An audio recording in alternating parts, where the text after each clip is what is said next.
ఈరోజు క్రైస్తవ్యంలో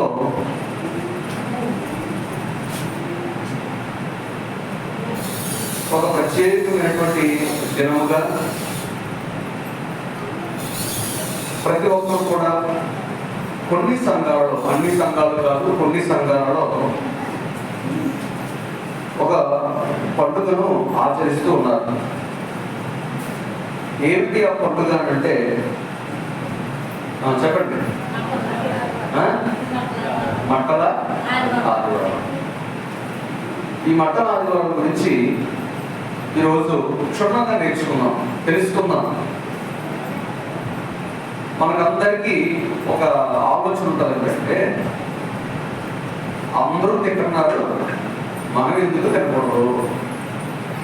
అందరూ కట్టుకుంటున్నారు బట్టలు, మంచి బట్టలు, మనం ఎందుకు కట్టుకోకూడదు? అందరూ వాడుతున్నారు, నేనెందుకు వాడకూడదు? పులిని చూసి ఎవరు ఏం పెట్టుకున్నారు? పులిని చూసి నక్క ఓత పెట్టుకున్నప్పుడు నేనెందుకు పెట్టుకోకూడదు? పులికి చారు ఉన్నాయి, నక్కనైనా నేను చారు పెట్టుకుంటే పులిలా మారిపోతాను అంటుంటే అది కష్టం. నక్క స్వభావం నక్కదే, పులి స్వభావం. క్రైస్తవ్యంలోకి కొన్ని ఆచారాలు ప్రవేశించాయండి. యేసు ప్రభువారు స్థాపించినటువంటి సంఘంలోనికి యేసుక్రీస్తు ప్రభువారు బోధించే సమయంలో లేనిది ఆయన ఆరోహణమైన తర్వాత చాలా సంగతులు సంఘంలోకి ప్రవేశించేశారు. కొన్ని ఆచారాలు సంఘంలోనికి ప్రవేశించాయి. యేసుక్రీస్తు ప్రభువారు శరీరధారిగా ఉన్నప్పుడు ఆయన యూదా మతంలో దేవుని మందిరంలో ప్రవేశించి ఆయన చూసినప్పుడు అప్పుడు కూడా చాలా ఆచారాలు ఆయన గమనించి ఆచారాలు చేయొద్దని గర్తించారు. ఆయన బ్రతుకున్నప్పుడు దేవుని మందిరంలోకి ఆయన ప్రవేశించి దేవుని మందిరంలో జరుగుతున్నటువంటి కొన్ని సంఘటనలు చూసి ఇవి ఆచారాలు, ఈ ఆచారాలకు మీరు దూరంగా ఉండాలి అని హెచ్చరించిన సంఘటనలు ఉన్నాయి. అయితే ఆయన ఆరోగ్యమైన తర్వాత మరలా ఆయన సంఘంలోనికి అనేకమైన ఆచారాలు వచ్చేసాయి. అందులోని భాగంగానే ఈ లెంట్లు కానీ, అంటే ఉపవాస కూడికలు కానీ, 4 దినాలు ఆచారం కానీ, గుడ్ ఫ్రైడే కానీ, ఈస్టర్ కానీ, బస్మ బుధవారం కానీ, లేకపోతే ఈ రోజు జరుపుకుంటున్నటువంటి మట్టల ఆదివారం అనే కానీ, ఇవన్నీ ప్రవేశించాయండి. ప్రభు చేర్చినవి కాదు, దేవుడు ఆజ్ఞాపించినవి కాదు. చాలా మంది వాటిని ఇష్టపడి పులుపుకున్నారండి. ఇష్టపడి అంటే అన్ని మతాల్లో చాలా ఆచారాలు ఉన్నాయి, మన మతంలో ఏమీ లేవు. ఒక అందం లేదు, చందం లేదు, పట్టి పండగ లేదు, ఇంటి పండగ లేదు, వంటి పండగ లేదు అని కొన్ని పండగలు చేర్చుకున్నారండి. పట్టి పండగ ఏంటి? అప్పుడు ఏదైనా చక్కని వంటలు వండుకోవడానికి ఏదో పండగ కావాలి. ఒంటి పండగ ఏంటి? ఏదో పండగ వచ్చిందనుకోండి, ఆ పండగకి మంచి బట్టలు ధరించుకోవాలి. ఏంటి ఇంటి పండగ ఏంటి? ఏదైనా పండగ వస్తే ఆ ఇల్లంతా పెయింట్లు వేసుకుని శుభ్రంగా అలంకరించుకోవడానికి ఇంటి పండగ. ఇతర మతాలలోనేమో ఇవన్నీ ఉన్నాయి, చక్కగా అన్నీ ఉన్నాయి. కానీ క్రైస్తవంలో మాత్రం ఇవేమీ లేవు. ఒక మనిషి ఎలా బ్రతకాలో ఉంది, అదే బాగుంటుంది. మరొక వ్యక్తిని బాగా బ్రతకమని చెప్తుంది, అదే బాగుంటుంది. తినము, త్రాగము, సుఖించు అంటే చాలా బాగుంటుంది కదా. తినేది ఎప్పుడు, సుఖించేది ఎప్పుడు, త్రాగేది ఎప్పుడు? క్రైస్తవ్యంలో త్రాగుడు ఉండదు, సుఖించేది ఉండదు, ఎంజాయ్ అనేది ఉండదు. అందుకని యేసుక్రీస్తు ప్రభువారు ఆరోహణమైన 300 సంవత్సరాల తర్వాత క్రైస్తవ్యంలోనికి ఇవన్నీ ప్రవేశపెట్టారండి.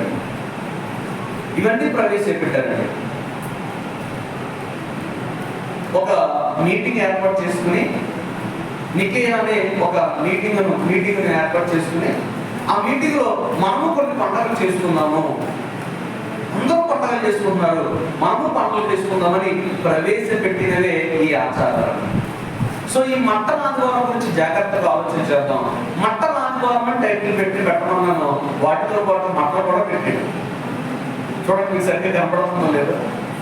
ఈ ఆదివారం ఏ ఆదివారం? మట్టల ఆదివారం అని చెప్పేసి దానికి కూడా మట్టలు వేసాడండి. మట్టలు కనపడుతున్నాయి లేదండి. మనం బోర్డు మీద రాసాము, చాలా సంఘాలు ఏం చేస్తారంటే మట్టలు చర్చిలో తీసుకొస్తారు. మట్టలు పిల్లల చేతికి ఇచ్చి, పిల్లల చేతనండి, మన పెద్దలు ఊరేగించారండి. సిగ్గు పిల్లలకు చక్కగా స్నానం చేయించి బట్టలేసి ఆ మట్టలు తెచ్చి ఆ పువ్వులు గుచ్చి ఆ మట్టలు పట్టుకుని పిల్లల్ని నడమంటారు. అయితే పిల్లలు నడిచారా బైబిల్ గ్రంథంలో? అసలు మట్టల ఆదివారం అనేది బైబిల్ గ్రంథంలో లేదండి. మట్టల ఆదివారం అని బైబిల్ గ్రంథంలో లేదండి. లేనిది పులుముకోవడం మనకి ఇష్టం అండి. లేనిది పులుముకోవడం, పాముకోవడం మనకు చాలా ఇష్టం అండి. దూరగల చెబులు వారు అంటారు చూసారా, మంచికి వినపడవండి. ఏవైనా ఖండితమైన చెప్తే చాలా ఆసక్తిగా వింటారు. సో ఈ మట్టల ఆదివారం గురించి మనం ఆలోచన చేస్తూ ఉన్నాం. ఈ మట్టల ఆదివారం అనేది బైబిల్లో లేని మాట. మట్టల ఆదివారం అనేది బైబిల్లో లేని మాట. ఈ మట్టల ఆదివారం అనేది ప్రభువు చెప్పని మాట. ప్రభువు చెయ్యమని చెప్పలేదు. ఎక్కడ కూడా ప్రభువు చెయ్యమని ప్రోత్సహించలేదు. ఇది నా కొరకు చెయ్యండి, ఆచరించండి, ఇది నాకు పండగగా మీరు చెయ్యండి అని అంటే నేను చాలా ఆహ్లాదకరంగా చేద్దాను, నేను చాలా ఇష్టపడి చేద్దాను. కానీ నా ప్రభువు చెప్పని పని నేను చేసి పాపాన్ని తెచ్చుకోలేను. ప్రభువు చెప్పని పని చేసి పాపాన్ని తెచ్చుకోలేను. అందుకని ఈ మట్టల ఆదివారం అనగానే క్రైస్తవ లోకం ఏమని పిలుస్తారంటే ఇది పరిశుద్ధ వారం అని పిలుస్తారంట. ఏ వారం అట? పరిశుద్ధ వారం అని పిలుస్తారంట. మట్టల ఆదివారం అనగానే పరిశుద్ధ వారం అని పిలుస్తారంట.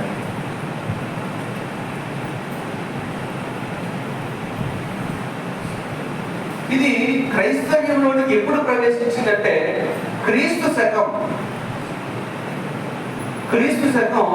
300 నుండి 400 మధ్యలో ప్రవేశించిందండి. అప్పుడు కనుగొన్నాడు. అప్పటివరకు లేదండి అసలు.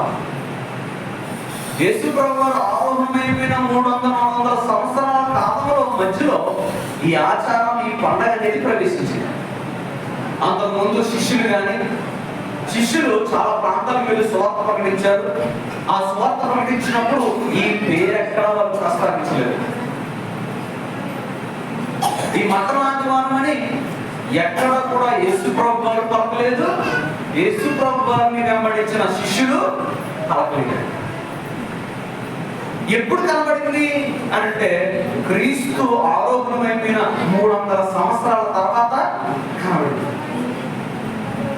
ఒకవేళ యేసు ప్రభు వారు ఆజ్ఞాపించుంటే, యేసు ప్రభు వారు ఆచరించమని చెప్పుంటే శిష్యులు ఖచ్చితంగా చేసేవారు. యేసుక్రీస్తు ప్రభు వారు అంటే శిష్యులకు ప్రాణం. యేసుక్రీస్తు ప్రభు వారు బోధలంటే శిష్యులకు చాలా ఇష్టం. ఆయన చేయమన్న ప్రతి పని చేశారండి. మీరు సర్వలోకానికి వెళ్ళండి, సర్వ సృష్టికి సువార్తను ప్రకటించండి అని ఆయన నోటంట ఏ మాట అయితే అన్నారో అది పూజ తప్పకుండా వారి మరణాంతం వరకు కూడా ఆచరించి చూపించాడు. అదే యేసు ప్రభు వారు మట్టల ఆదివారం గురించి చెప్పుంటే వాళ్ళు ప్రస్తావించేవారు, వారు ఆ పండుగలో పాలిభాగస్తులు అయ్యేవారు. కానీ ఈనాడు ఈ దినాన చాలా మంది క్రైస్తవ్యంలో చాలా సంఘాలు వీటిని ఆచరిస్తున్నారు. ఈ మట్టల ఆదివారం ఎప్పుడు వస్తుంది అంటే ఎవరైతే ఉపవాస దినాలు 40 దినాలు ఉపవాసం ఉండి చివరి వారమైనటువంటి ఈస్టర్ రోజుకు ముందు 40 రోజులు ఉపవాసాలు ఉంటారు కదండి. ఆ 40 రోజుల ఉపవాసాలు అయిపోయేసరికి చివరి వారంలో ఇది ప్రారంభం అవుతుంది.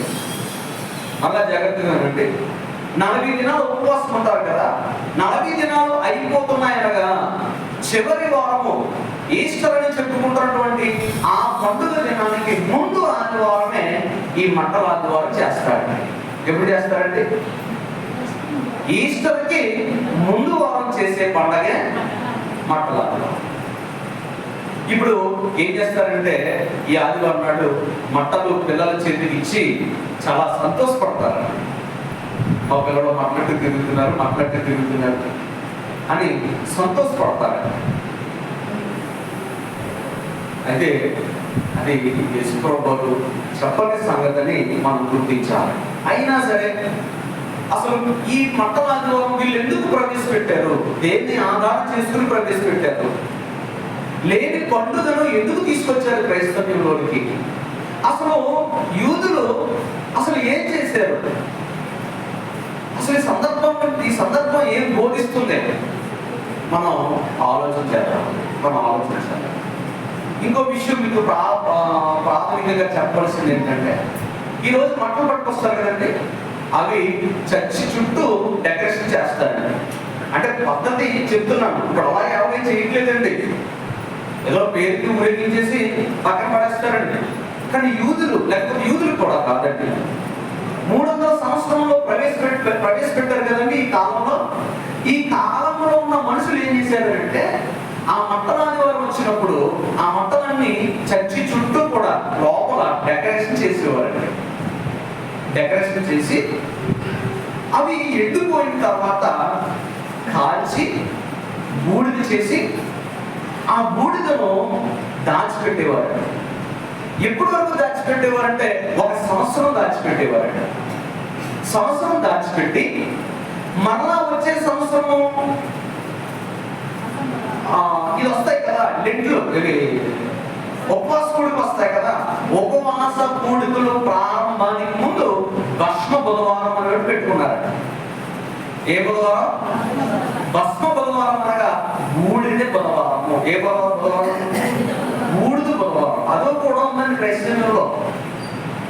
మన దౌర్భాగ్యం ఎటువంటిదండి, యేసు ప్రభు వారు చేయమని పని చెయ్యగాని చెయ్యొద్దన్న పని, ఏమంటే చెప్పని పని చేయడంలో క్రైస్తవులకు ఉన్న ఆసక్తి వేరే లెవెల్ అండి. అప్పుడు ఆ భస్మ బుధవారం రోజున ఏం చేస్తారంటే, పోయిన సంవత్సరం కాల్చివేసిన ఆ బూడిదను ప్రతి ఒక్కరూ నెత్తికి సిలువ వేసుకుంటారండి. ఎక్కడ వేసుకుంటారండి? నుదుటి మీద సిలువ గుర్తు వేసుకుని ఆ భస్మ బుధవారాన్ని ఆచరించేవారండి. ఇది ఇలాగా ఒక పండగ రూపాన్ని తయారు చేసి క్రైస్తవ్యంలోనికి ప్రవేశపెట్టి, మీరు ఇలా చెయ్యండి బాగుంటుంది, ఇంటి పండుగ వస్తుంది, ఒంటి పండుగ వస్తుంది, పంటి పండగ వస్తుంది, యూ కెన్ ఎంజాయ్, మీరు సరదాగా మీరు అందరూ తెచ్చని ప్రవేశపెట్టారు. మరి మంటలు పట్టుకుని తిరుగుతున్నారు. మరి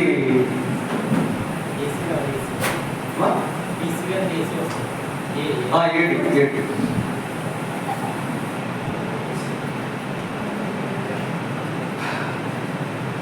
మరి ఎవరైనా బూడిద కింద మారుస్తున్నారండి, మార్చి పెట్టుకుంటారండి. అంటే ఏదో చెయ్యాలి కాబట్టి చేస్తున్నారే తప్ప ఇది ఒక దేవుని బోధ ఏమాత్రమో కాదు. అయితే ఒకసారి ఆలోచన చేద్దాం.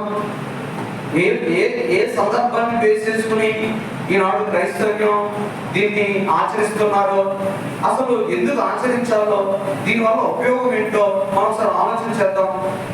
మత్తయి సువార్త 21వ అధ్యాయము మొదటి నుంచి నేను చదువుతాను, మీరు ఎవరు నేను చదువుతాను. ఇక్కడ ఏం రాయబడిందంటే, జాగ్రత్త వినండి, అందరూ ఆసక్తితో వినండి. అంటే ఎందుకు ఈ అంశాన్ని ఎదుర్కొన్నాను అంటే, మన చుట్టూ ఉన్న సంఘాలన్నీ పాటిస్తున్నారు, మరి మనం ఎందుకు చేయకూడదని ఆలోచన మీకు ఉంటుంది కనుక దాని గురించి పూర్తి అవగాహన మీకు కల్పించాలి, అది నా బాధ్యత.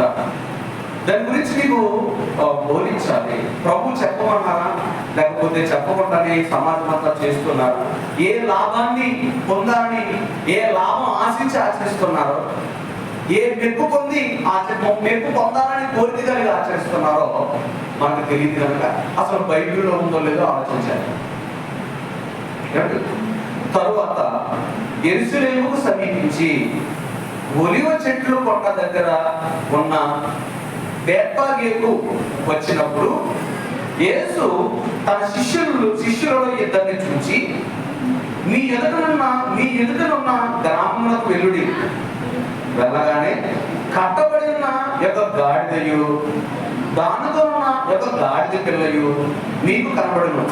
వాటిని విప్పి నా యొద్దకు తీసుకుని రండి.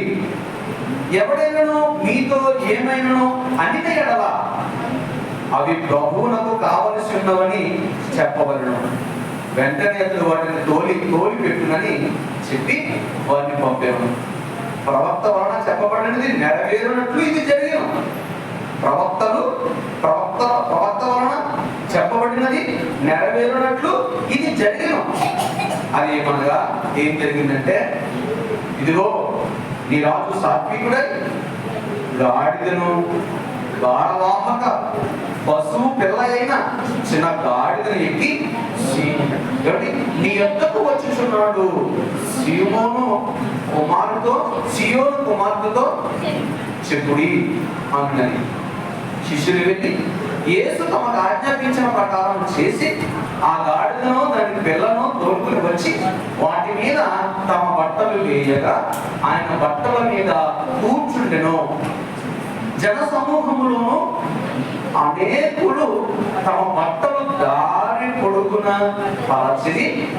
కొందరు చెట్ల కొమ్మలు నరికి దారి పొడుగున పరచిరి. జన సమూహంలో ఆయనకు ముందు వెళ్ళుచుండిన వారును వెనక వచ్చుచుండిన వారును, దావీదు కుమారునికి జయము, ప్రభు వెనక వచ్చేవాడు స్తుతింపబడును గాక, సర్వోన్నతమైన స్థలము జయము అని కేకలు వేయుచున్నది. చాలు. అర్థమైందండి? ఏమన్నా అర్థమైందా? మీరు దృష్టి పెట్టి చదివితే, నేను చదివింది మీరింటే మీకు అర్థం అవుతుంది.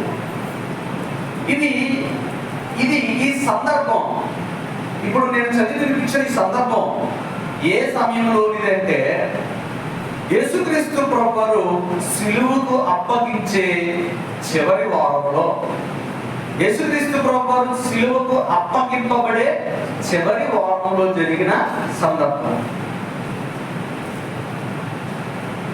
అంటే ఆయన గలిలయ సమరయ ప్రాంతంలో సువార్త ప్రకటించి యోదయలో ఉన్నటువంటి యెరూషలేములో పట్టబడతాడు.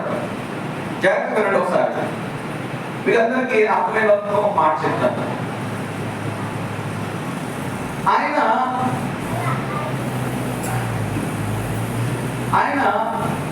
గలిలయలో సువార్త ప్రకటించాడు, సమరయలో సువార్త ప్రకటించాడు, యోదయలో సువార్త ప్రకటించాడు. ఇలాగా ఇక్కడ పెరయ ఉంటది. పెరయ అంటే ఇలాగ ఈ ప్రాంతాలన్నీ 33.5 సంవత్సరాల్లో ఆయన సువార్త ప్రకటించారండి. ఆయన ఎన్ని సంవత్సరాలు బ్రతికారు ఈ భూమి మీద? గట్టిగా చెప్పాలండి, ఎన్ని సంవత్సరాలు బ్రతికారు? ఏం పర్లేదండి నాకు, 33.5 సంవత్సరాలు బ్రతికారండి. ఏ వయసులో ఆయన చంపబడ్డాడైనా? యవ్వన వయసులో చంపబడ్డాడండి.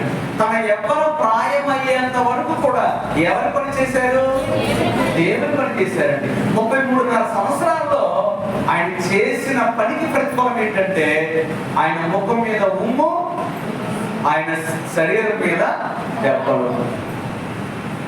ఇప్పుడు ఈ ప్రదేశాలంతట్లో సువార్త ప్రకటించేశారు ఆయన. చివరి వారంలో యెరూషలేములో ఆయన్ని బంధిస్తారండి. ఒక దొంగని పట్టుకున్నట్లుగా, ఒక గజ దొంగని బంధించినట్లుగా యేసుక్రీస్తు ప్రభువారిని ఈ యెరూషలేములో బంధించే ముందు ఆదివారం నాడు, శుక్రవారం నాడు పట్టుకుంటారు, ఆదివారం నాడు ఇక్కడికి వచ్చారండి. యోదయలోకి ఎంటర్ అయ్యారు. ఈ ఎంటర్ అవుతున్న సందర్భంలో ఈ యోదయ దగ్గరలో శిష్యుల్ని ఏమన్నారంటే, మీకు ముందున్న గ్రామంలోకి వెళ్ళి ఉన్నాడండి ఆయన. ఇక అదే చివరి వారం ఆయన జీవితంలో, ఆయన చివరి వారం అదేనండి. ఈ మాటలు చెబుతున్నటువంటి చివరి వారం ఆయన అదేనండి. ఈ సందర్భం తన జీవితంలో చివరి ఘట్టం అండి.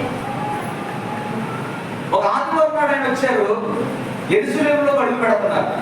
యెరూషలేములో అడుగు పెట్టారు అంటే ఇక ఆయన్ని బంధించడానికి సమయం అయింది. యేసుక్రీస్తు ప్రభు వారికి తెలిసే యెరూషలేములోకి వచ్చారు. ఆయన అక్కడ పట్టుకుంటారనే సంగతి తెలిసే యెరూషలేములోకి ఎంటర్ అవుతున్నారు. ఎంటర్ అయ్యే సమయంలో చెప్పిన మాట అండి ఏమిటంటే, బేత్ఫెగే అనే ఒక బేత్ఫెగేకు అనే గ్రామానికి వచ్చారు. ఆ గ్రామం నిండా ఖర్జూరపు మొక్కలు ఉంటాయండి, ఖర్జూరపు చెట్లు ఉంటాయండి. ఏ చెట్లు ఉంటాయండి? ఎక్కువగా చుట్టూ ఎక్కడ చూసినా ఖర్జూరపు చెట్లు ఉంటాయండి. బేత్ఫెగేకు అనే అర్థం ఏంటంటే అంజూరపు గృహం, అంజూరపు గృహం. ఆ చుట్టుపక్కల పండేవి ఎక్కువగా పండేవి ఏంటంటే ఖర్జూరపు మొక్కలు, అంజూరపు మొక్కలు ఎక్కువగా ఉంటాయండి. అప్పుడు ఎప్పుడైతే యేసుక్రీస్తు ప్రభు వారు నా కొరకు ఒక గాడిద పిల్లని తీసుకురండి అని అన్నారో, శిష్యులు వెళ్ళి తీసుకొస్తారు. ఆయన ఏ గాడిదని అడిగారు అని అంటే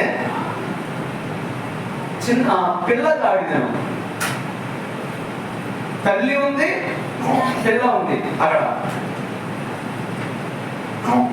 పిల్ల గాడిదను తీసుకురమ్మన్నారు.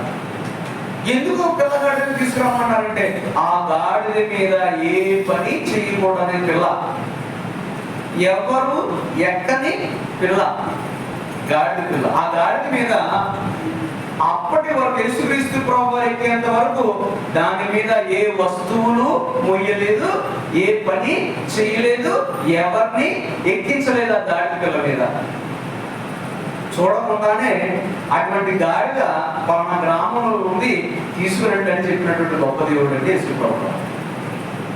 అప్పుడు ఆ గాడిద పిల్లలు తీసుకొచ్చడానికి వెళ్ళినప్పుడు, ఒకవేళ మీతో ఎవరైనా మేము మా గాడిద పిల్లలు మీకు ఎందుకు ఇవ్వాలి, ఎందుకు తీసుకువెళ్తున్నారని అడిగితే ఇది ప్రభువునకు కావాలని చెప్పండి అన్నారు.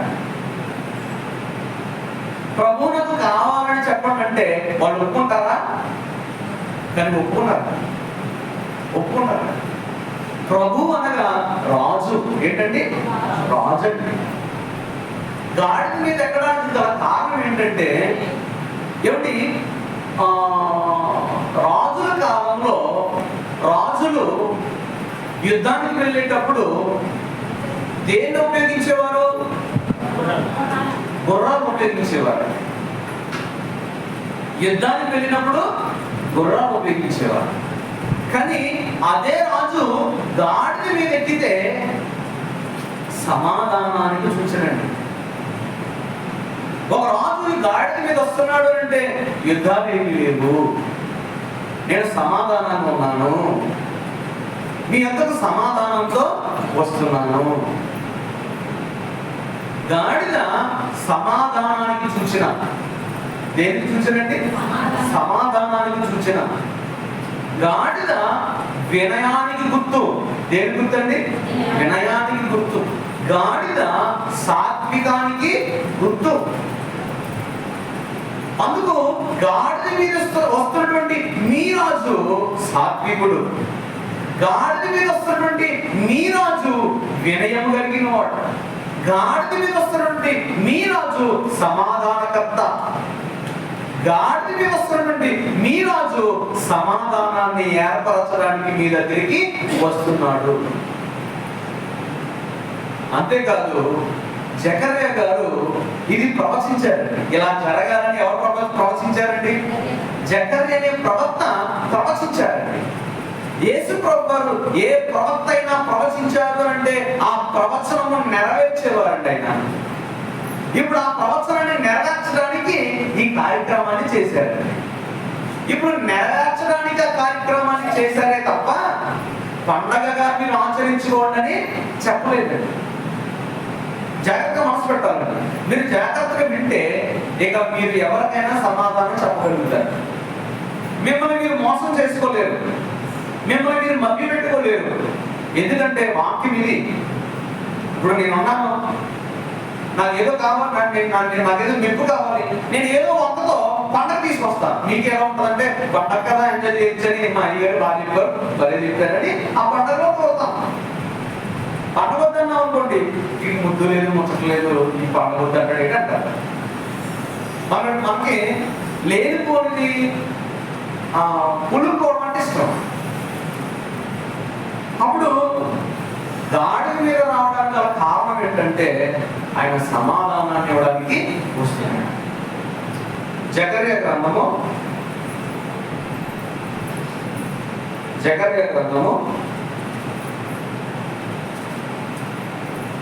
9వ అధ్యాయము 9వ వచనం. సియోను నివాసులారా బహుగా సంతోషించుడి, యెరూషలేము నివాసులారా ఉల్లాసముగా ఉండుడి. నీ రాజు నీతిపరుడును రక్షణ గలవాడును దీనుడై గాడిద పిల్లను ఎక్కి చాలు నీ యొద్దకు. ఇది ప్రవచనం అంటే యేసు ప్రభువు వారు పుట్టక మునిపే ప్రవక్త ప్రవచించిన ప్రవచనం.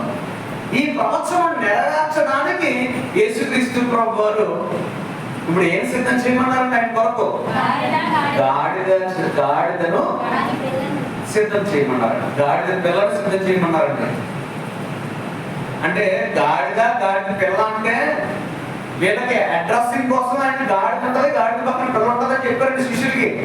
అంతేగాని ఇప్పుడు గాడిద పిల్లలు తీసుకురావడం కాదు. ఆయన కావాల్సింది ఏంటి? గాడిద పిల్లే. వీళ్ళు వెళ్ళగానే గుర్తించడానికి, అడ్రస్ చేయడానికి యేసు ప్రభువు ఏం చెప్పారంటే గాడిద ఉంటది, గాడిద పక్కన దాని పిల్ల ఉంటది, పిల్లని తీసుకురావడానికి చెప్పారు. అడ్రస్సింగ్ కోసమే చెప్పారండి. ఇప్పుడు పెళ్లి అయిన గాడిద పిల్లను తీసుకొచ్చారు. ఎందుకు ఇది చేయమన్నారంటే జకర్యా అనే ప్రవక్త ప్రవచించాడు కనుక దాన్ని నెరవేర్చడానికి యేసు ప్రభువు వారు ఈ పనిని చేశారు. అసలు దీనికి అర్థం ఏంటి? ఇలా గాడిద ఎక్కడం గల కారణం ఏంటి అని అంటే, రాజు నీతిపరుడు రక్షణ గలవాడును దీనుడునై అన్నాడు. అంటే యెరూషలేములో ఉన్న వారికి రక్షణ కావాలి, సమాధానాన్ని ఏర్పరిచే రాజు కావాలి, రక్షణ ఇచ్చే రాజు కావాలి. ఆ యెరూషలేమును పరిపాలిస్తున్న రాజులు రక్షణ ఇవ్వడం లేదు. ఆ యెరూషలేమును పరిపాలిస్తున్న యూదులను పరిపాలిస్తున్న రాజులు నీతిగా పరిపాలించడం లేదు. ఆ యూదుల్ని పరిపాలిస్తున్న రాజులు రక్షణ అనే కాపుదల వారు ఇవ్వలేకపోతున్నారు. కానీ యూదులకు ఒక ప్రవచనం ఉంది. ఆయన మెస్సయ్య వస్తాడు, మిమ్మల్ని నీతితో పరిపాలిస్తాడు, మీకు రక్షణ కలుగు చేస్తాడు, మీకు సమాధానాన్ని ఏర్పరుస్తాడు, మిమ్మల్ని సాత్వికముతో పరిపాలిస్తాడు అనే ప్రవచనము యూదులు కొంత కనుక ఆ రాజును నేనే అని చెప్పడానికి ఈయన గాడిద మీదకి యెరూషలేములోనికి ప్రవేశిస్తున్నారు. ఇప్పుడు మీకు ఒకటి క్లారిటీ ఇవ్వలేదు మీకు ఏంటి అంటే, ఇందాక చెప్పాను మీకు, రాజులైతే గుర్రాల మీద ఎక్కాలి కదా, గాడిద మీద ఎక్కడం ఏంటి అన్నప్పుడు రాజులు లేకపోతే ధనికులు అధికారులు గాడిద మీద ప్రయాణాలు చేసేవారు. దేని మీద ప్రయాణం చేసేవారండి? గాడిదల మీద ప్రయాణము చేసేవారు. చూడండి, న్యాయాధిపతుల గ్రంథము 10వ అధ్యాయము 4వ వచనాన్ని చదవండి. అతనికి ఒక న్యాయాధిపతికి ఎంతమంది పిల్లలు ఉన్నారటండి? 30 మంది పిల్లలు ఉన్నారట. వారికి 30 మంది పిల్లలు ఎంతమంది ఎన్ని గాడిదలు ఎక్కుతారట? 30 గాడిదలు ఎక్కుతారట.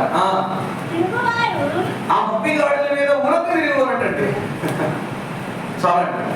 అంటే ఆ మాట ఎందుకు రాయించాను చదివించానంటే, న్యాయాధిపతుల కాలంలో ఒక న్యాయాధిపతి ఉన్నాడు. తోల అనే న్యాయాధిపతి ఉన్నాడు. ఆ తోల అనే న్యాయాధిపతికి ఎంతమంది పిల్లలు ఉన్నారట? 30 మంది పిల్లలు ఉన్నారట. 30 మందికి ఎన్ని గాడిదలు ఉన్నారట? 30 గాడిదలు ఉన్నాయట. ఒక్కొక్క కుమారుడికి ఒక్కొక్క గాడిద. పేదోడు కాదు, ధనికుడు. ఒక న్యాయాధిపతి కుమారుడు అన్నమాట. మీరు నడిచి వెళ్ళవలసిన పని లేదు, వాళ్ళకంటూ ఒక వాహనం ఉందన్నమాట. ఇప్పుడు ఉన్న నేటి కాలంలో ఎంతమంది కొడుకులు ఉంటే ఆ కొడుకులకి ఏమున్నాయి? బళ్ళు. ఏమున్నాయండి?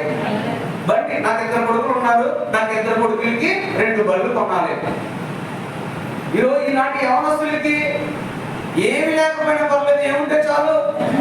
బండి ఉంటే చాలు. ఉద్యోగం లేకపోయినా పర్లేదు, చదువు లేకపోయినా పర్లేదు, వారు బాధ్యతగా మెలవలేకపోయినా పర్లేదు, కానీ ఏముంటారండి ఈ రోజుల్లో? బండి ఉంటారు. మామూలు బండి ఉంటే సరిపోద్దా? ఏ బండి ఉంటారు? ఏమంటే ఎక్కడ ఉన్నవాళ్ళు చెప్పాలి. ఇక్కడ ఉన్నవాళ్ళు ఉన్నారండి. అంటే స్పోర్ట్స్ బైక్ కొనిచ్చిన తండ్రులు ఉన్నారు, తండ్రులు ఉన్నారు. ఏ బైక్ ఉన్నారండి? స్పోర్ట్స్ బైక్ ఉంటారండి.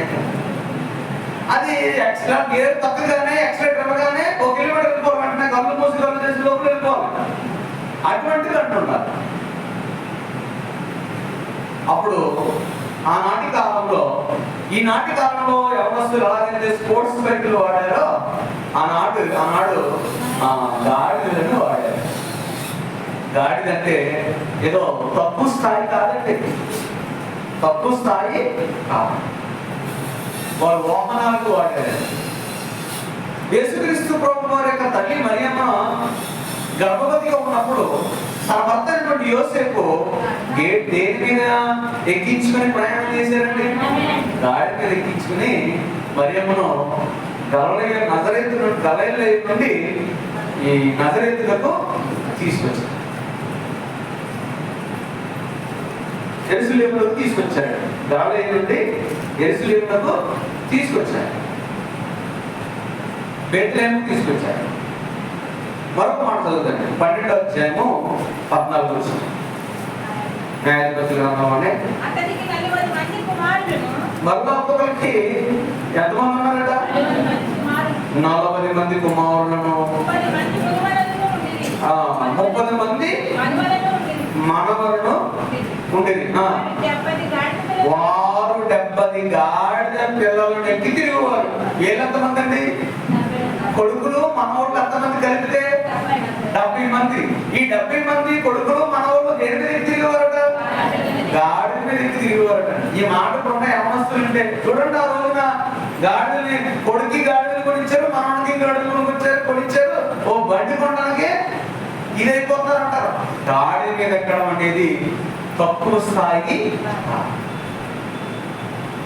మరొక మాట చూద్దాం. మొదటి రాజుల గ్రంథము 1వ అధ్యాయం, మొదటి రాజుల గ్రంథము 1వ అధ్యాయము 33వ వచనం.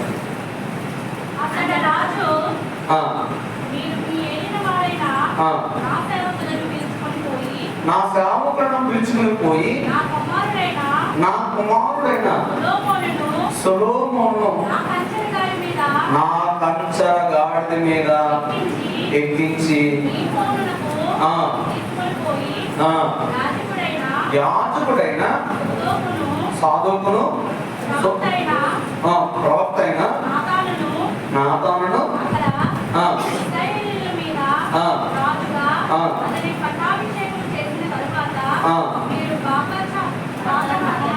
చాలండి. ఇక్కడ విషయం ఏంటంటే, దావీదు వృద్ధాప్యం ఉన్నాడు. తన కుమారుడైనటువంటి సొలొమోను రాజుగా పట్టాభిషేకం చెయ్యాలి.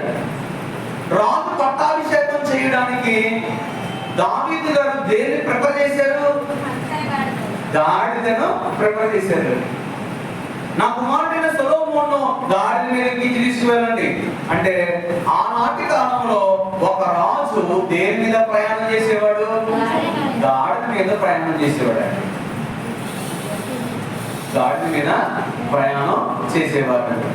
అందుకని యేసుక్రీస్తు ప్రభు వారిని రాజుగా గుర్తించడానికి, ఆయన మనందరినీ పరిపాలించే ప్రభువు, మనందరినీ పరిపాలించే రక్షకుడు, మనమందరినీ పరిపాలించే ఒక గొప్ప రాజు అని చాటి చెప్పడానికి జకర్యా గారు ఆనాడు న్యాయాధిపతులలో ఎవరైతే గాడిద మీదకి అధికారులు ప్రయాణం చేశారో, ఆనాడు ఎవరైతే గాడిద మీదకి రాజ్య పరిపాలన చేశారో, ఈనాడు యేసుక్రీస్తు ప్రభువు కూడా గాడిద మీదకి తన రాజ్యాధికారాన్ని తెలియపరచడానికి యెరూషలేములోనికి గాడిద మీద ప్రవేశించబోతున్నాడు. అందుకని సీయోను కుమార్తె ఉల్లసించు, మిమ్మల్ని పరిపాలించడానికి నీతి గల రాజు, సాత్వికుడైన రాజు, సమాధానకర్త అయినటువంటి రాజు, రక్షణకర్త అయినటువంటి రాజు మీ యొక్క ప్రాంతానికి ప్రవేశిస్తున్నాడు.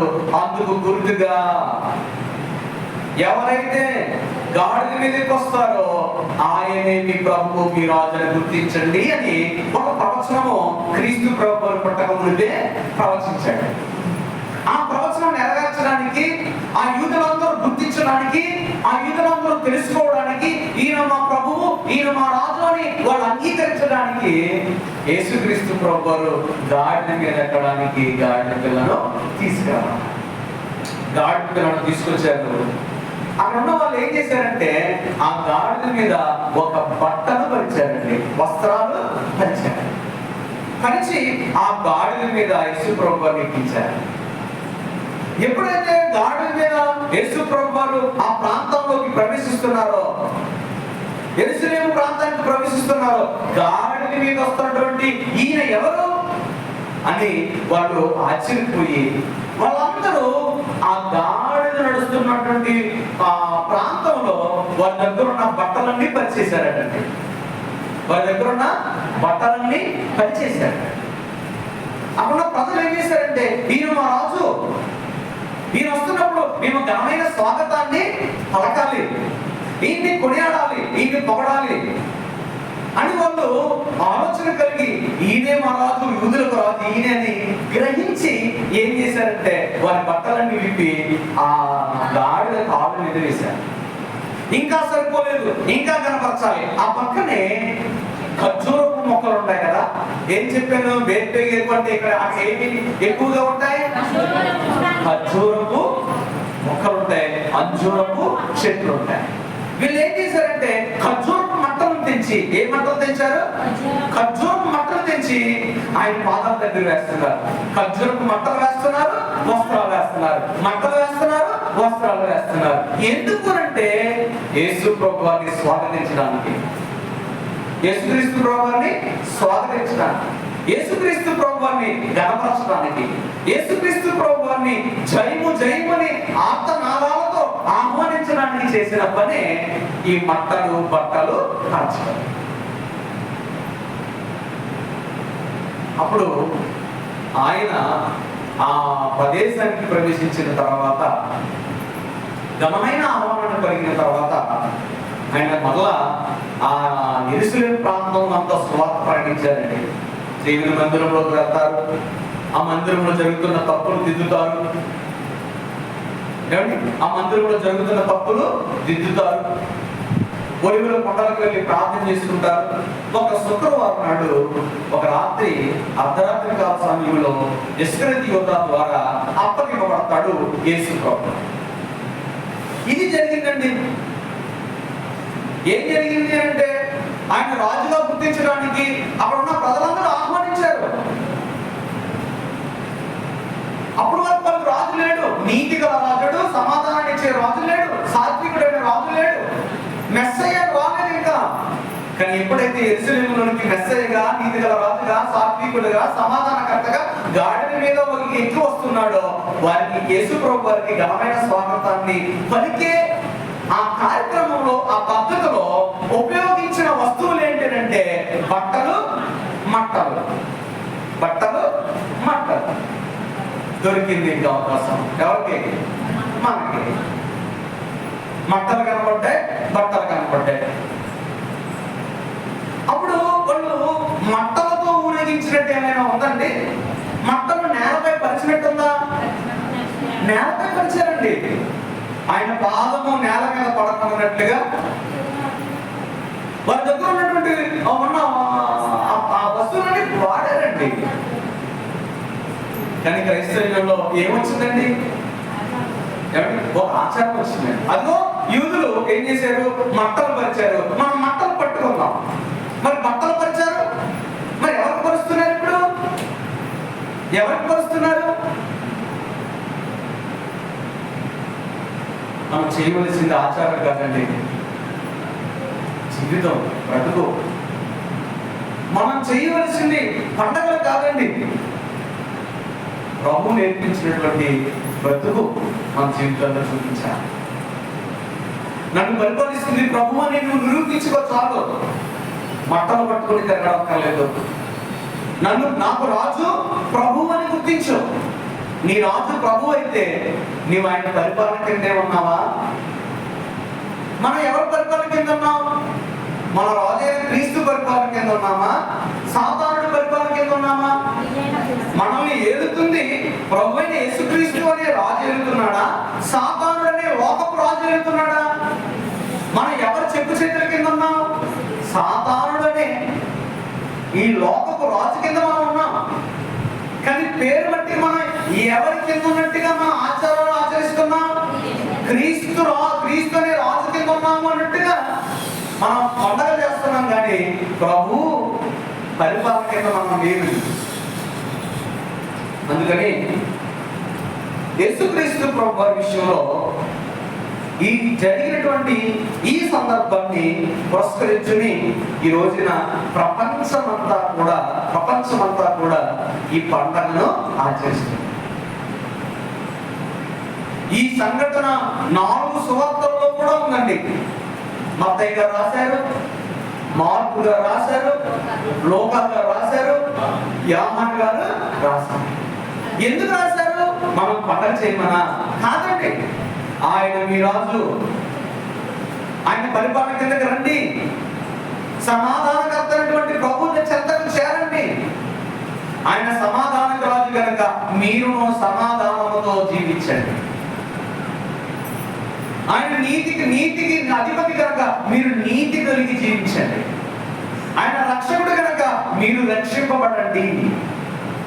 ఆయన సాత్వికుడు కనుక మీరు సాత్వికాన్ని కలిగి ఉండండి. ఆయన వినయముతో ఉన్నాడు కనుక మీ రాజు వినయము కలిగిన వాడు కనుక మీరు వినయముతో బ్రతకండి అని చెప్పడానికి రాజు వస్తున్నాడు. మీ రాజు ఎటువంటి వాడో గుర్తించండి అని చెప్పడానికి చేసిన పని ఇది. ప్రవచనం నెరవేర్చడానికి చేసిన పనే. ప్రవచనం నెరవేరిపోయింది.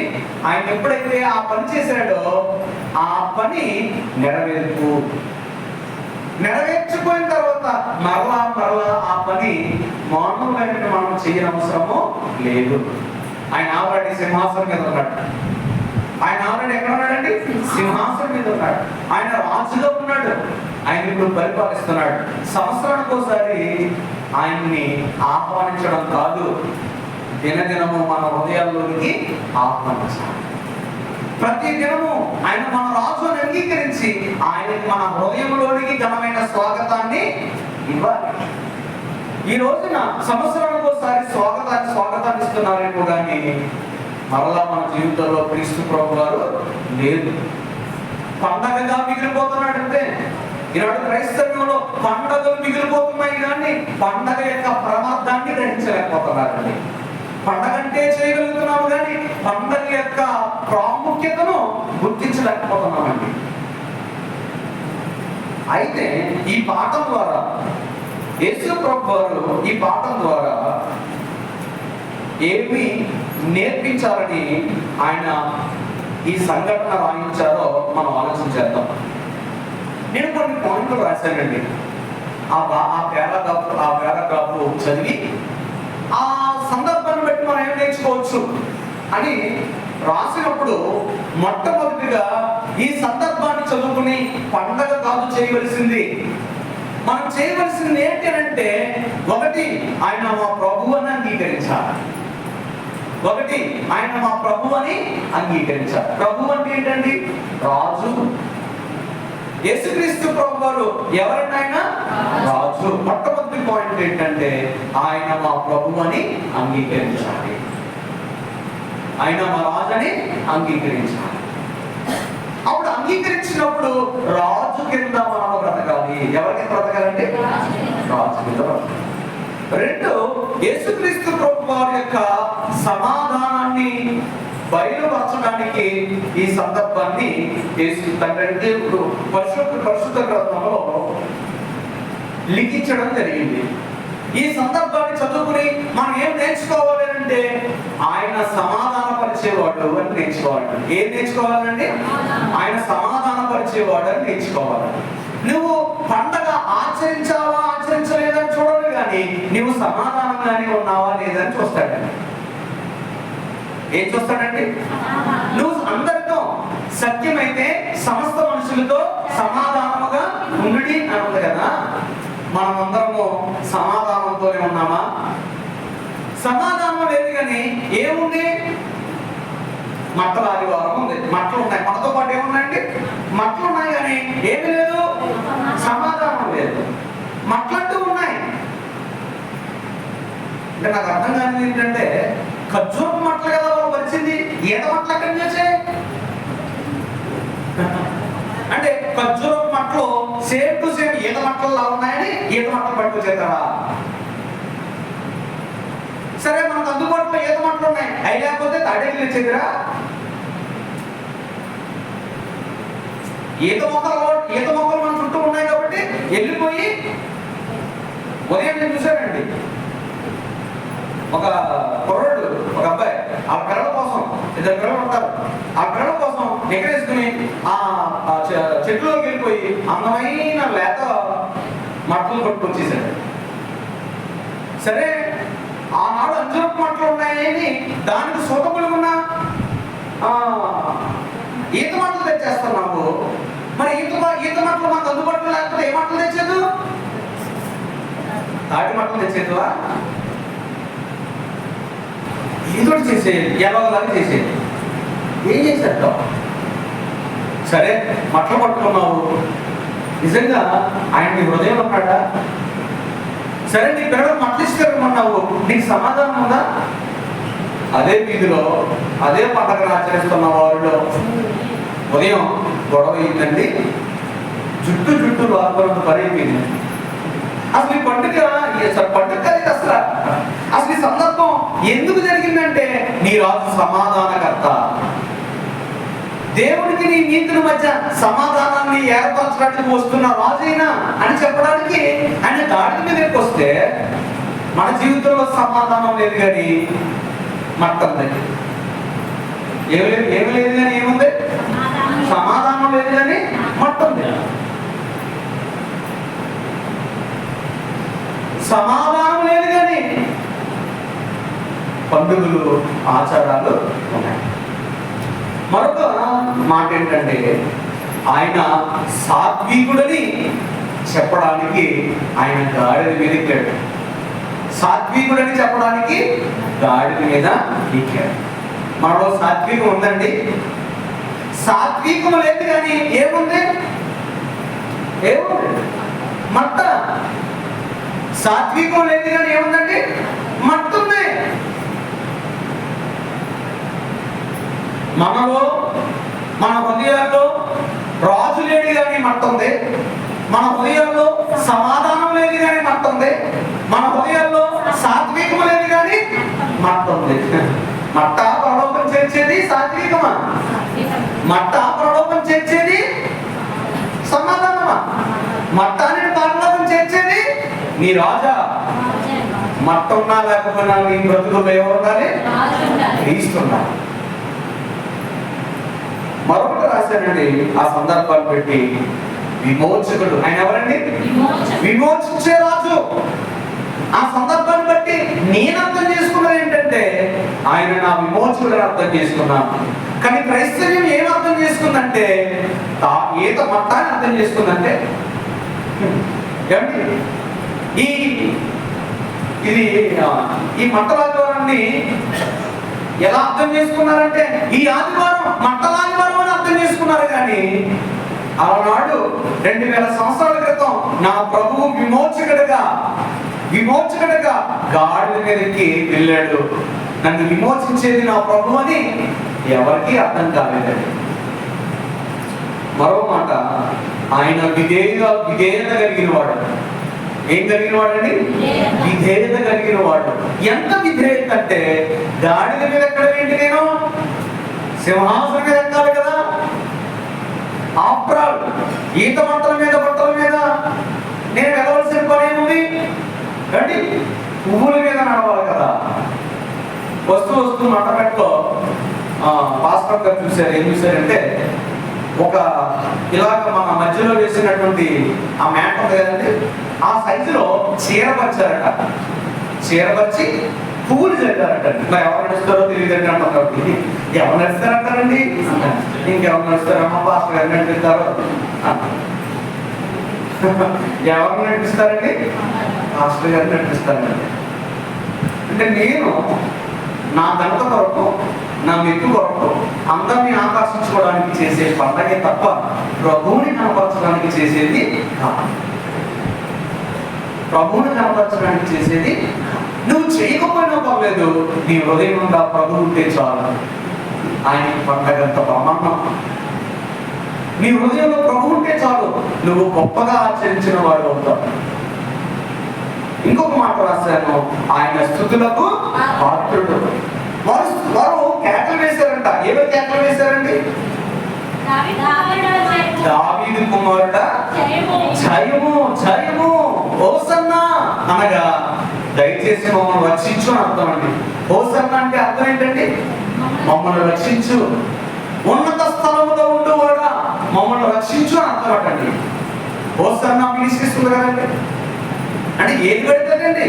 సంఘానికి పేరు పెట్టడానికి ఏదో ఉంటే ఏదో పదం, ఒక వెరైటీ పదం ఉంటే చూడండి సంఘానికి అప్లికబుల్.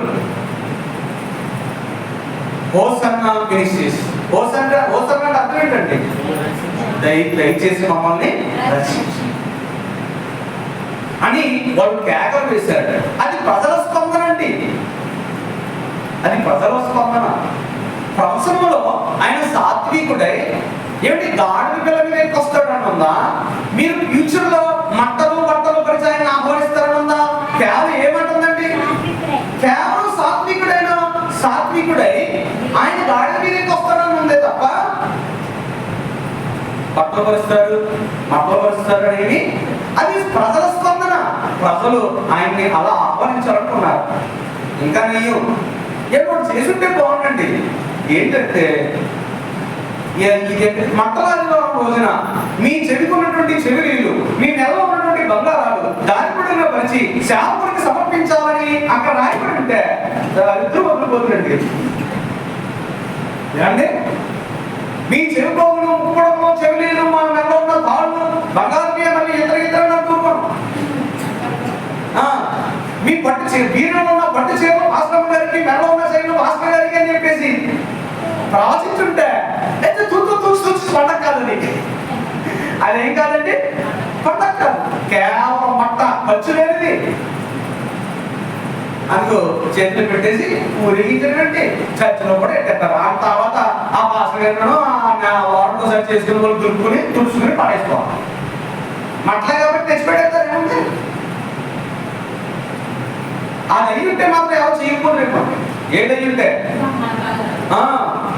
సంవత్సరానికి ఒకసారి మీరు ధరించిన విలువైనటువంటి వస్తువులను దేవుడికి సమర్పించాలి. ఇది మతలాది వస్తువులాది వారు అన్నారు అనుకోండి, అమ్మా ముందుగా తీసేస్తారేమో, తీసేసి నాకు ఏం వస్తుంది మామూలుగా వచ్చామంటారేమో. క్రైస్తవ్యం ఆచారంలోకి వెళ్ళిపోతుందండి, జీవితంలో లేదు. క్రైస్తవ్యం అనేది బ్రతుకుల్లో లేదు. జీవితం మార్చుకోలేము, బ్రతుకులు మార్చుకోలేము, కానీ పండగలు మాత్రం తూచా తప్పకుండా ఆచరిస్తాం. ఇంకా చాలా పాయింట్లు ఉన్నాయి, సమయం సరిపోదని నేను రాయలేదు. చివరి ఒక మాట చెప్తానండి. ఏంటంటే ఈ పాఠం ద్వారా మనం ఏం నేర్చుకోవాలి అంటే, మనకందరికీ కళ ముందు ఆహ్లాదకరంగా అందరూ సందర్శన చేసుకుంటున్నారు, పాటలు పాడుతూ ఘనంగా జరిపించుకుంటున్నారు కదా. కానీ ప్రభు ఈ పాఠం ద్వారా మనము నేర్చుకోవాల్సింది ఏంటంటే ఆయన చెప్పినది చెయ్యాలి తప్ప చెప్పనది చేయకూడదని నేర్చుకోవాలి. ఆయన చెప్పినది ఏంటి, ఆయన చెప్పనది ఏంటి అంటే ఆయన ఏం చెప్పాడు అంటే మత్తయి సువార్త 26వ అధ్యాయం, మత్తయి సువార్త 26వ అధ్యాయం 26వ వారు భోజనము చేయించుండగా యేసు ఒక రొట్టె పట్టుకొని వాటిని ఆశీర్వదించి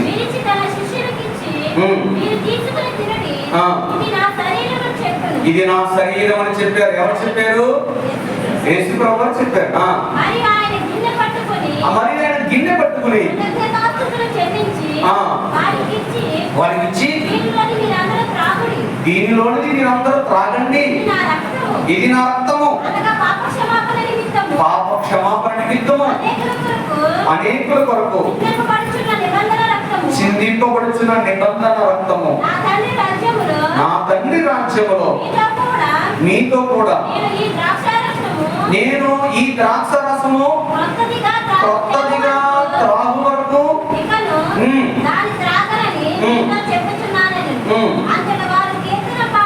చూడండి, యేసు ప్రభువు ఏం చెప్పారంటే నేను మిమ్మల్ని కలుసుకునేంత వరకు మరలా మీరు దీనిని మానవద్దు అని చెప్పారంట. ఏంటది? ప్రతి ఆదివారం ప్రభు రాత్రి భోజనాన్ని మీరు స్వీకరించండి. నేను మళ్ళా దేవుడి రాజ్యంలో మిమ్మల్ని చూసేంత వరకు దీన్ని నేను ముట్టుకోను, మీరు మాత్రం దీన్ని ప్రతి ఆదివారం నన్ను జ్ఞాపకం చేసుకోవడానికి దీన్ని చెయ్యుడని చెప్పారు. కానీ ఇది చెయ్యము కానీ ఏది చేస్తాం? ఆయన చెప్పనది చేస్తాం. మీరు ఇందాక చదివిన ఆ సందర్భంలో యేసు ప్రభు ఇది చెయ్యండి అని చెప్పారా, లేకపోతే ఇప్పుడు చదివిన దాంట్లో చెయ్యండి అని చెప్పారా? స్పష్టంగా ఇప్పుడు చదివిన దాంట్లో చెయ్యండి అని చెప్పుకుందండి. కానీ ఇందాక మనం చదివిన దాంట్లో చెయ్యమని కానీ ఆజ్ఞ కానీ లేదు. కానీ మనం రెండింటిలో ఏం చేస్తాం? మీరు గమనించండి, ఎవరైతే మఠం పట్టుకున్నారో వాళ్ళందరూ నెలకొకసారి తీసుకుంటారు. వాళ్ళందరూ ఎప్పుడు తీసుకుంటారండి? నెలకొకసారి తీసుకుంటారు. యేసుక్రీస్తు ప్రభువు చెయ్యమన్నదేమో వాళ్ళు చెయ్యరు, చెయ్యొద్దన్న పనేమో చేస్తారు. మీకు అర్థమవుతుందని అర్థమవుతుంది. ప్రతి ఆదివారం నన్ను జ్ఞాపకం చేసుకోవడం దీన్ని చేయుడి అని చెప్పారు. ఏమండి, ఈ పాఠం ద్వారా మనం నేర్చుకోవాల్సింది ఏంటంటే చెప్పిన పని చెయ్యాలి తప్ప చెప్పని పని చేయకూడదు. మనకున్న అలవాటు ఏంటంటే చెప్పని పని కల్పించుకుని మరి చేస్తాం, చెప్పిన పని ఇంత కూడా చేయాలి. రెండో మాట ఏమిటి? యేసుక్రీస్తు ప్రభువారు ఓ మాట చెప్పారు. ఏ మాట అంటే మీరు మీ పారంపర్యాచారాలు నిమిత్తము నా వాక్యాన్ని నిరర్థకము చేయించున్నారు అని చెప్పారు. మత్తయి సువార్త 15వ అధ్యాయం 6వ వచనం ఏమైందంటే మత్తయి సువార్త 15వ అధ్యాయము అందరూ తినండి. మత్తయి సువార్త 15వ అధ్యాయము 6వ వచనం మీరు మీ పారంపర్యాచారము నిమిత్తమై దేవుని వాక్యమును నిరర్థకము చేయించున్నారు అన్నారు. అంటే యేసు ప్రభు వారు ఆచారము ఆచరించమన్నారా? మీరు ఆచరించడం వల్ల వాక్యాన్ని వ్యర్థంగా చేస్తున్నారు అన్నారా? మీకు నచ్చిన ఆచారాలు చేస్తూ నా వాక్యాన్ని అర్థం లేనిదిగా మార్చేస్తున్నారు. అంటే సంవత్సరానికి ఒకసారి చేసేది ఆచారం, ప్రభు చెప్పినది చేసేది ఆజ్ఞ. ప్రభు చెప్పినది ఆజ్ఞ, ప్రభు చెప్పనిది ఆచారం. మీరు మీ ఆచారాల నిమిత్తమే ఈ దేనిని నిరర్థకము చేయించున్నాడు? వాక్యాన్ని నిరర్థకము చేయించున్నాడు. రెండోది, మొదటిది ఏం చెప్పారు అంటే చెప్పనిది చెయ్యొద్దు, చెప్పినది చెయ్యాలి. యేసు ప్రభు వారు మట్టలాది వారి గురించి చెప్పలేదు, ప్రభు వాళ్ళ గురించి చెప్పారు. రెండోది ఏంటంటే ఆచారాలు ఆచరించొద్దు అన్నారు. కానీ మనం ఆచారాలు ఆచరిస్తాం, దేవుని వాక్యాన్ని పరిగణలోనికి తీసుకోవాలి. మనకి ఏది ఇష్టం అంటే ఆచారాలంటే ఇష్టం. మూడవది, యేసుక్రీస్తు ప్రభు వారు పండగలు చేయమని బైబిల్లో ఎక్కడా లేదండి.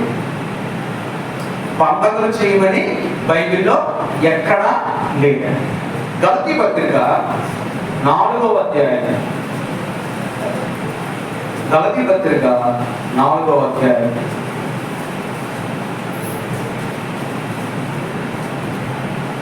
10వ వచనం. మీరు దినములను, ఏ దినము? ఈ దినము ఏ దినము? మట్టలాది వారు దినము. ఈ దినం ఏ దినం అండి? మట్టలాది వారు దినము. ఇది ఏ మాసము? ఇది ఏ మాసము?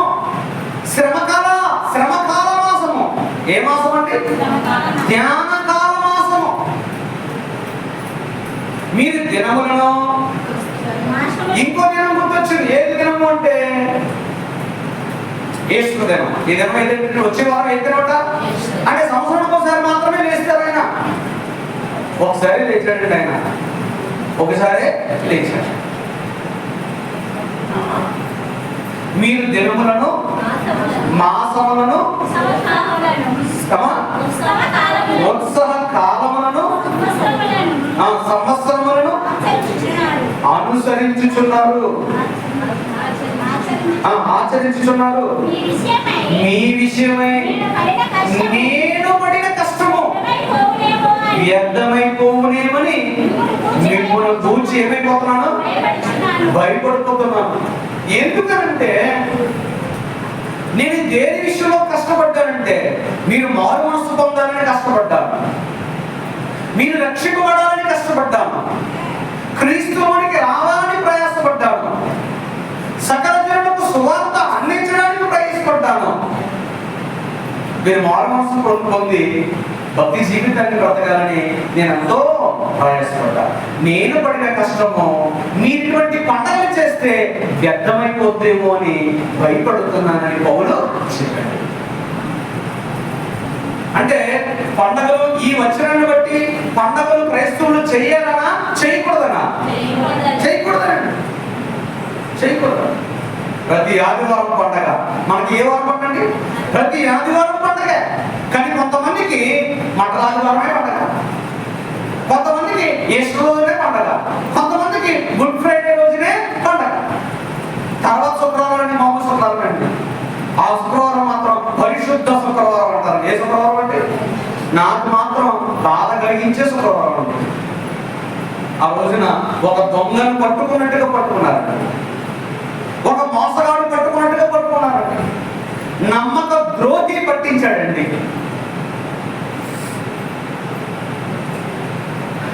ప్రతి శుక్రవారం అయ్యో నా ప్రభు ఈ రోజు నాకు అప్పగించబడ్డాడని బాధపడితే, సంవత్సరానికి ఒకసారి కాకుండా ప్రతి శుక్రవారం నా ప్రభు అప్పగింపబడిన రోజు, ప్రతి ఆదివారం నా ప్రభు తిరిగి లేచిన రోజు అని గుర్తిస్తే, ఏ వారం మనము పండుగ పెట్టుకోమండి, ఏ ఆదివారం నాడు దేవుని విడిచిపెట్టి వెళ్ళలేమండి.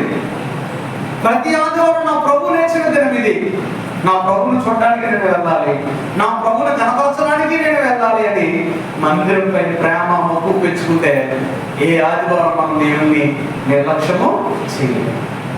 ఏ శుక్రవారం నాడు కూడా బైబిల్ తరగతులు వదలమండి.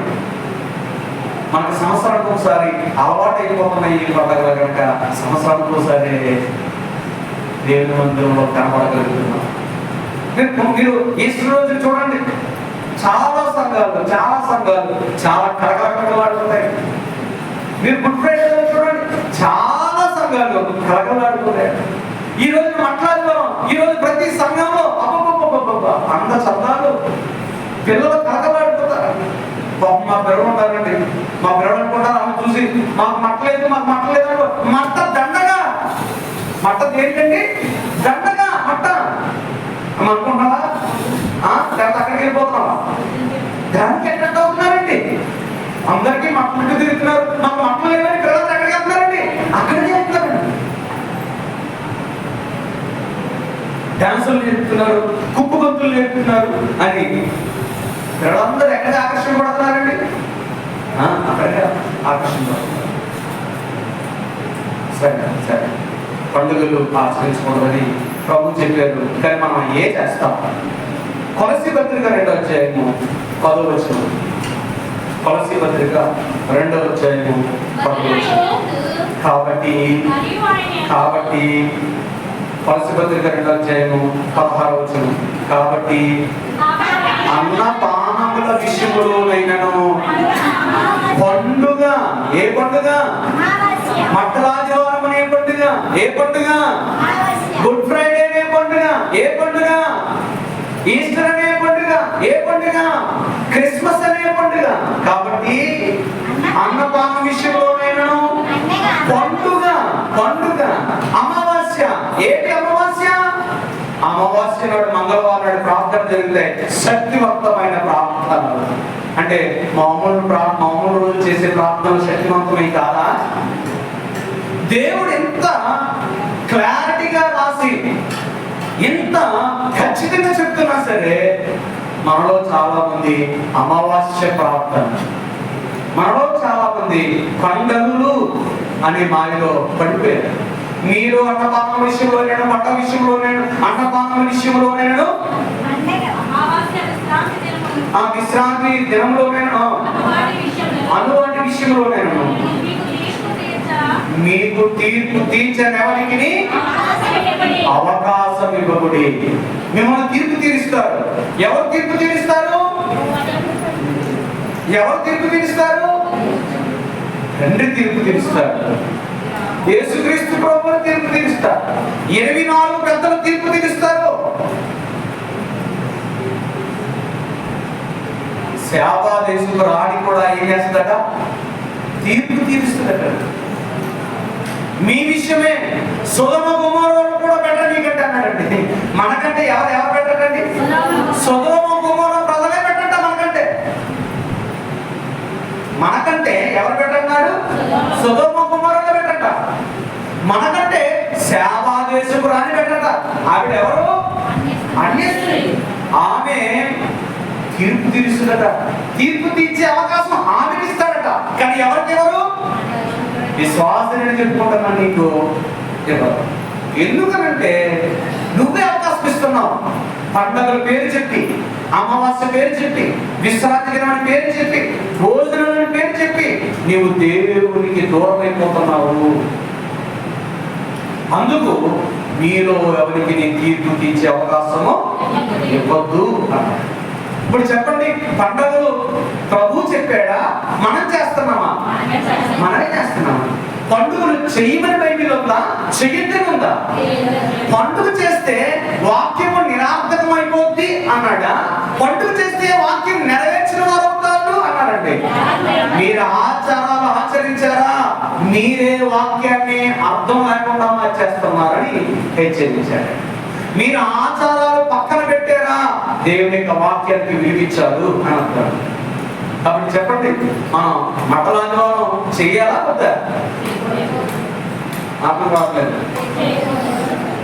మట్టలాదివారం మనం చేయకూడదు, మన పిల్లల చేత చేయించుకోవాలి.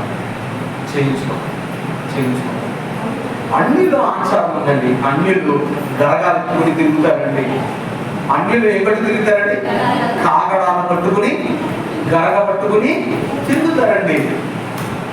వారి పిల్లలకి కత్తులు ఇచ్చి, వారి పిల్లలకు దివిటీలు ఇచ్చి ఊరేగమంటారండి. అందులో ఉన్న బురద మనం అంటించుకుంటున్నాం.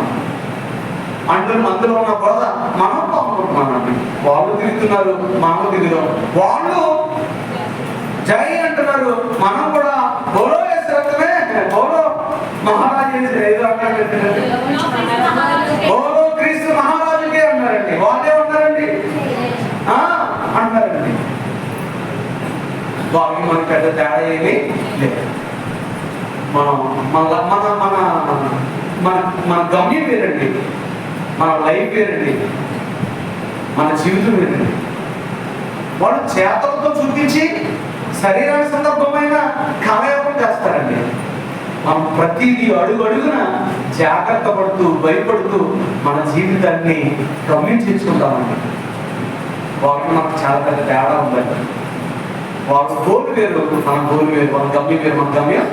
కాబట్టి ఈ మంటల ఆదివారం అనేది మానవులు కల్పించినటువంటి ఆచారమే తప్ప దేవుడు కల్పించినటువంటి పద్ధతి అవని గుర్తించి వాటికి దూరంగా ఉండాలని కోరుకుంటూ ఈ మాట ముగిస్తున్నాను.